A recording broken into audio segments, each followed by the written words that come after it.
Hey, what's up everybody? This is Elan. I got my song Chains up, a lo-fi song that I did last year, and I just wanted to give you a quick production rundown of how I built it. Let's get into it. You know, with a lot of my songs, I'll go through my media bay in Cubase. There's something called media bay, and there's something like this in every DAW. But it allows me to go through all my libraries quickly like this. And you can search stuff, you know, like just by word, and it'll go through my whole library that I choose. You know, I have all my sounds and loops and drums and sound of everything on a portable drive, SSD drive, and it allows me to search things with keywords and preview them right in session and to tempo if I want. So I know most of you know that. I'm just saying that's kind of what I do with a lot of stuff. So on this particular day, I was looking for something just to get me going, some kind of vibe, and I came across this loop. This is a cool sound. It already had some a bunch of effects on it, and it sounds like it's going backwards. So it has that, and it has that pulsating sound. And I was already in 120. Doing this song in double time, so it already had that bounce because we're in double time. So I took the sound and I pitched it down. Every DAW can do that, so I wanted it to change. You know, I wanted this to be a 2 or 3 chord progression. So that's the original loop, I believe. Found this tone in massive alternate tone. I did some tweaking to it, but basically that's the patch that I pulled up, and I loved the way that it was adding warmth to that loop that I found. Next on the hit parade, I think I went to and I found, again, real simple song. This genre lo-fi, I just want to keep it real simple, keep that space. Found this percussion loop.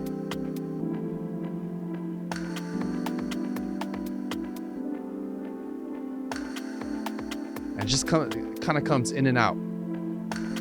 As you can see, I didn't let it run the whole thing. I cut it up. Did some EQing on it, because if I bring the low back, you hear it has all that. Just, it's kind of dope, but I didn't want that. I just wanted the middle of it.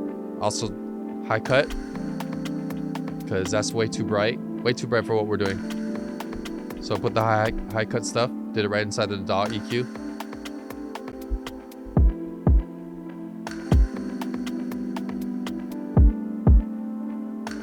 Over to the kick.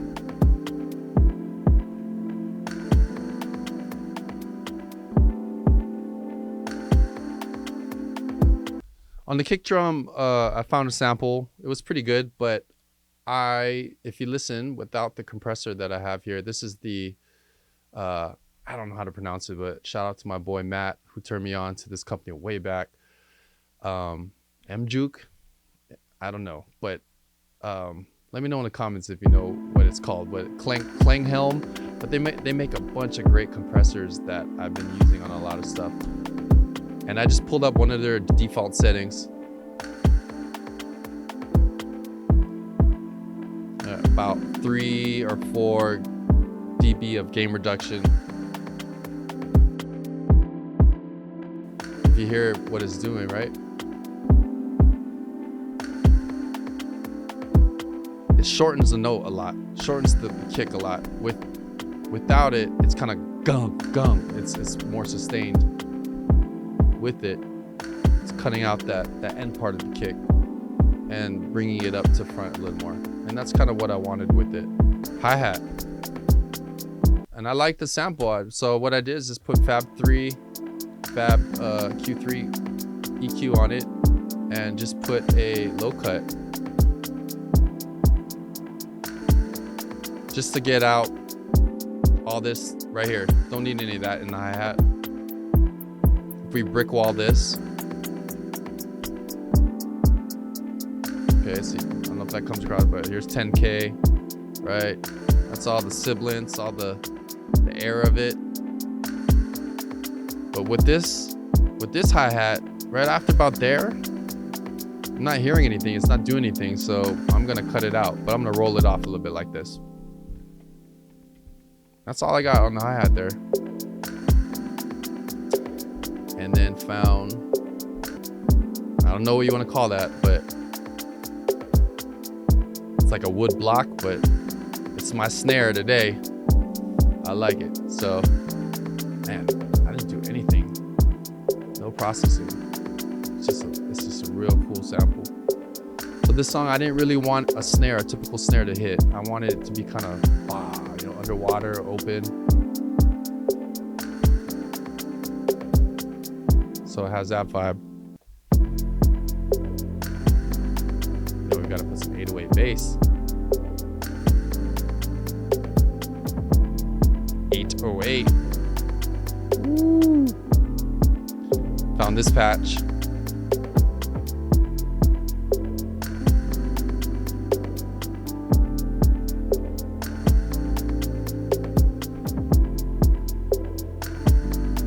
And what's fun with 808, most all the VST instruments or samples, you're gonna be able to dial in attack, decay, sustain, just mess with the sound of it. But this one, I found a preset called Chains, 8 Chains 808, and I'm pretty sure you know that's probably because it's trying to mimic, you know, something that 2 Chains or something, or it's produced, someone put in and use, you know, that dirty 808 sound that a lot of that music is known for, and I love it. And I wanted to use it in this relaxing lo-fi joint, which is cool, creates contrast, something totally different. And that's actually where the name for the song came, Chains. That's the pattern I put. And you know, that's the whole foundation for the song. And I put in my melody on this. I decided to use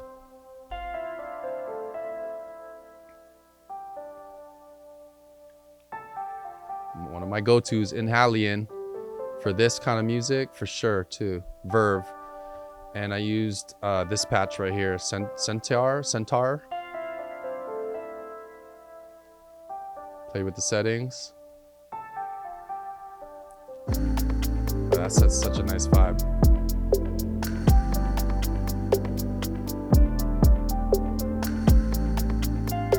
Piano.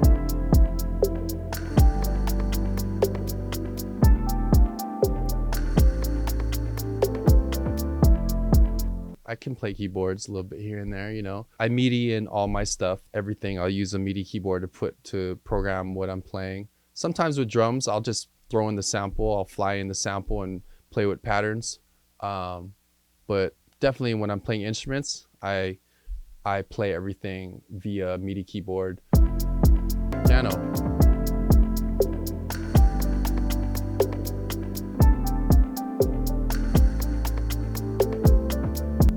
And that's my whole song there. You know, I'm old school, so I need to put bridges. I need it to musically go somewhere. I need it to build. I need it to build up. I need it to come back down. I can't just keep it. And all good music, all good musicians are gonna search for that. And even though I'm doing lo-fi background music with this genre, same thing. I don't want it to be playing the same loop and get bored. So I definitely add sections in the song to go somewhere else.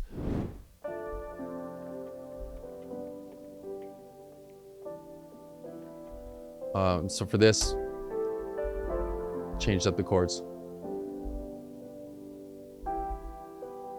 Real in the background, but actually, I'm sorry, it's the same chords, but playing it different, right?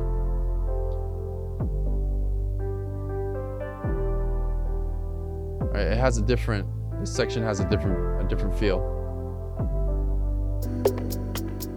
On the mix, I just ran everything to submix. Never put anything on my stereo out bus except for a invisible limiter, just to handle clipping. And I do dither when I bounce to 16-bit. So I use that. But other than that, it's just Insight or other analyzers to find out what's happening on the stereo bus, but I create a submix here, and that's where I lead all the instruments. I route everything there. I usually have something like this, trimmer, just to make sure that I'm gain stage right before I hit all final compression, final limiting, whatever I'm gonna do. Gotta have that slate tape, gotta give that character. So yeah, slate tape, that's gonna add a lot of saturation, it adds some low end. It's just, you know, emulate that tape sound. And there's a lot out there, but I tend to gravitate to this one. I like it a lot. On my template, I usually have a Q3. Almost on every channel I have Q3. Not doing anything here.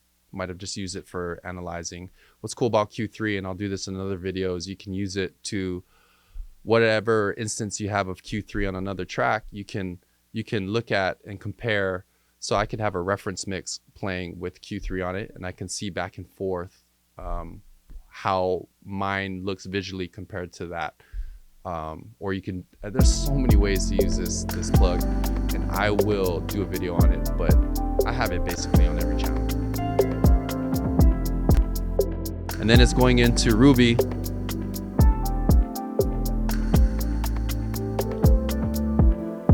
It looks like I'm doing some mid-cut at 400.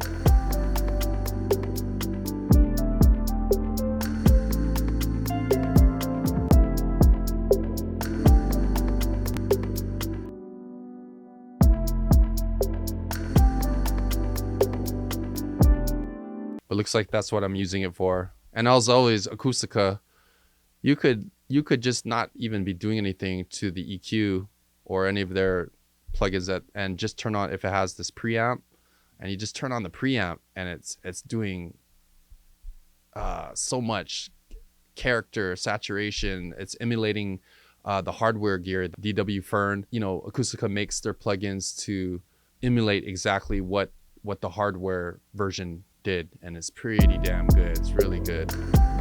Shout out again to my boy Matt, who knows these plugs real well. He turned me on to it. But a lot of times I won't even do anything, and I'll just use the preamp just to add that warmth and all that stuff. And then into another Acustica plugin, the white. I think I'm doing some mid-side EQing on this just to widen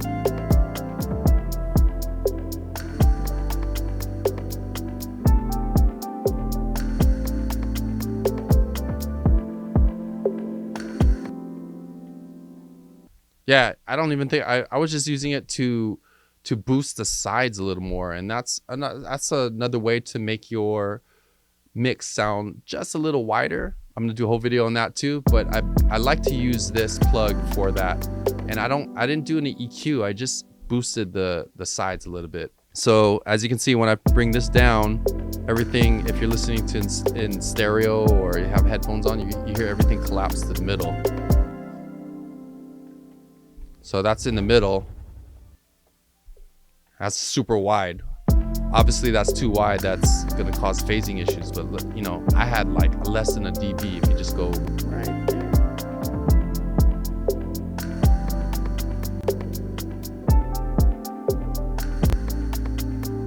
Opens it right up, right?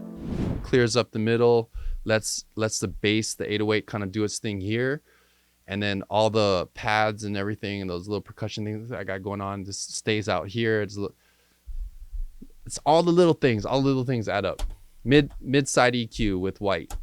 And then at the end, just using my favorite go-to to get up to level. And we're, you know, making for Spotify. I like to go for 14 LUFS. And that's what I'm using Insight here for. Look how invisible it is. So clean. You can definitely hear how I'm bringing levels up. And I'd love to do that with TDR Koltonikov, maybe. Sorry if I'm punishing that, but this plugin is good. And that's it. That's the whole production. Super simple. That is Chains. It's out on all digital platforms wherever you can stream. and I hope you add that to your lo-fi playlist. If you want more content like this, please like and subscribe, and I'm going to bring you more. All right, thanks.